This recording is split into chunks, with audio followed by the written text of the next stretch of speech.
how do you assess your students in reading and writing? So with reading, our school delivers the benchmark reading test 3 times a year, in the fall, the winter, and the spring.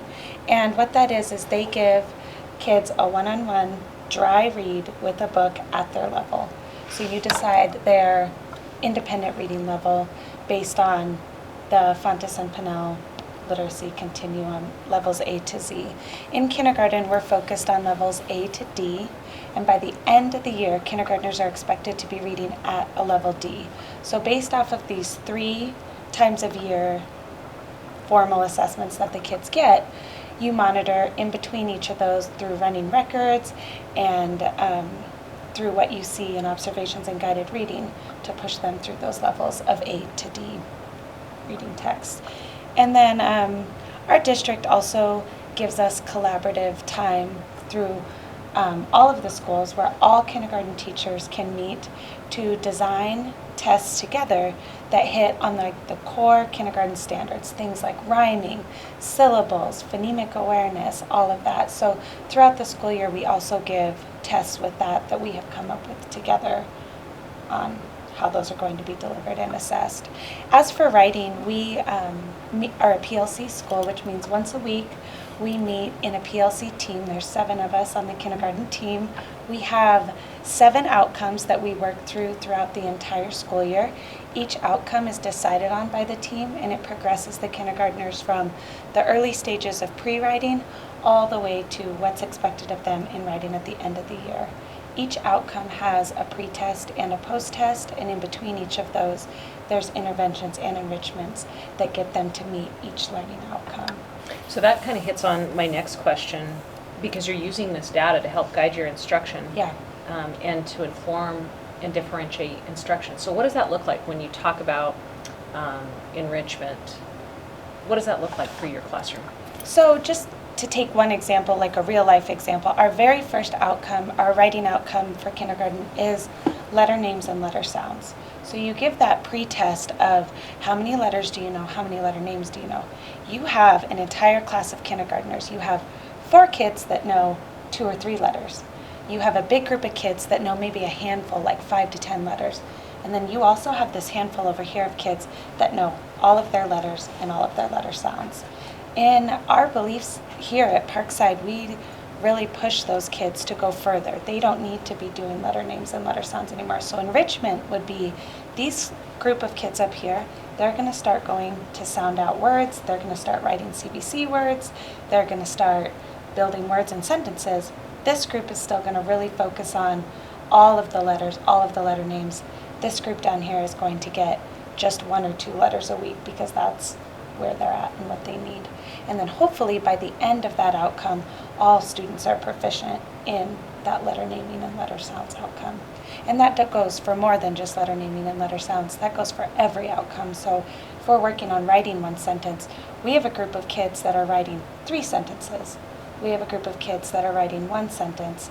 And then we also have a group of kids who are still working on just sounding out words. So it's really just meeting the students where they're at, enriching the high kids and giving them more, meeting the at grade level kids to what they need, and then giving those group of kiddos the interventions that they need to get to be up to grade level expectations.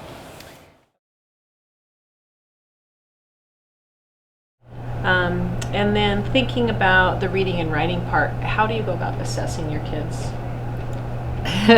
Or I suppose there's multiple ways, but what are some of them that you like to use? I use Rigby to assess reading levels, and I usually do that with a lot with 2nd graders. 3rd graders, if they're below level, I will assess them with the Rigby. We use FastBridge. We just started that this year, so we're still kind of getting used to that. I do running records when needed. I have some kids working on fluency that I assess daily. I keep a lot of notes, anecdotal, a lot of sticky notes in my reading groups. And then we have more formal pre and post assessments that we use. And so all of this information, the data that you have, you're able to sort of differentiate your instruction? Yes. Wow. No, we Okay. do have, this year we've instituted, it's called Win Time, so it's basically an intervention and enrichment time. This week we are not doing that, my partner's doing that, but the focus is on power standards, and so teachers get together and we talk about what kids need work on specific standards, and then we break up into groups with everyone in the grade level. So I'll have kids from the other two third grade or second grade classes, and they'll take some of mine that need either enrichment or intervention in a specific area for half an hour a day.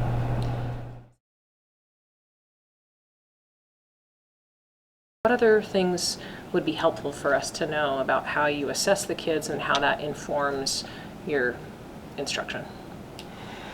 Yeah, we do a lot of assessing to see where the students are, both kind of formal through Ames Web fluency checks, the MAP, the YTOP, the district assessments. These are all kind of like summative type assessments that here's the number, but also a lot of formative checks to say, here's a task that we were doing, I'm going to collect them, I'm going to go through them, and say, here's a specific thing we need to address. A specific example of that is in writing. One way that I've been really trying to analyze the data to improve the writing is taking a sheet that they've written, and right alongside that, I'll have a 6 traits rubric. And as I read each one, I'll just make a quick note on a sticky of what one of those traits, that paper looked like it needed the most help in, whether it's sentence fluency or punctuation or organization. And then after I've done that with the whole class, I have my 18 stickies on there. I can kind of look over that rubric and say, well, I'm noticing a lot of stickies are in that, idea development section or in that,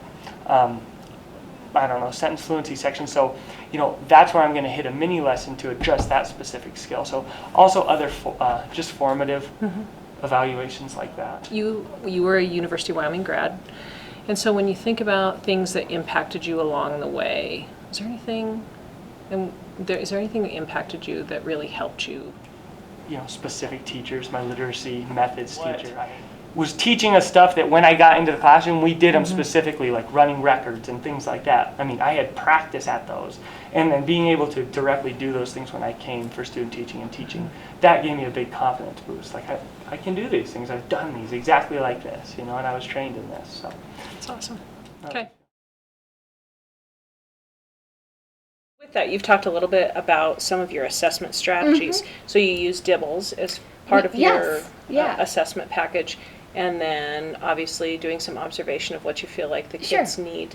Anything else that you use to kind of help assess and guide your instruction? Yeah, ReadyGen has some built-in assessments that they have, but they're kind of lengthy. They're anywhere from 30 to 33 questions sometimes, and because I don't teach that foundation skills piece, I cut those questions out because they weren't taught it, they obviously don't need it, so we don't assess it anymore.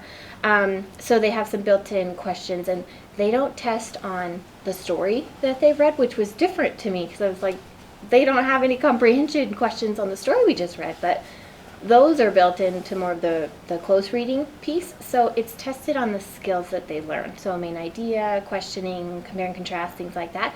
So they'd read a separate story and then it addresses the skills that they've already learned.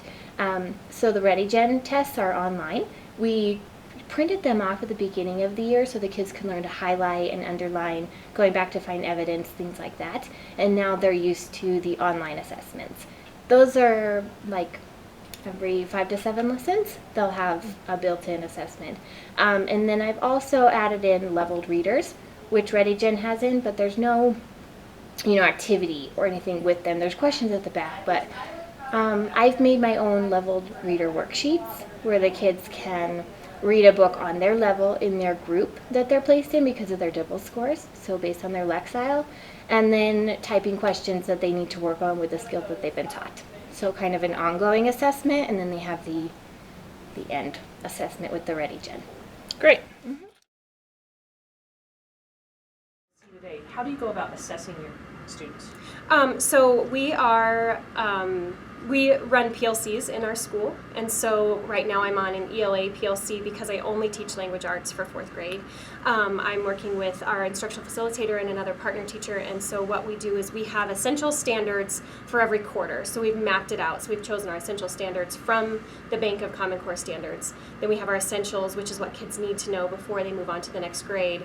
And within that, we've broken that into quarters that kind of maps along with our Wit and Wisdom curriculum. And so we have some SMART goals. Right now what we're doing is we are looking at student writing in their supporting paragraphs. And so what we have done is we've taken, in Wit and Wisdom, it offers multiple assessments, and one of them was writing an opinion paper looking at their supporting paragraphs. And we are going to continue to look at supporting paragraphs because that is one of our essential standards within a writing standard.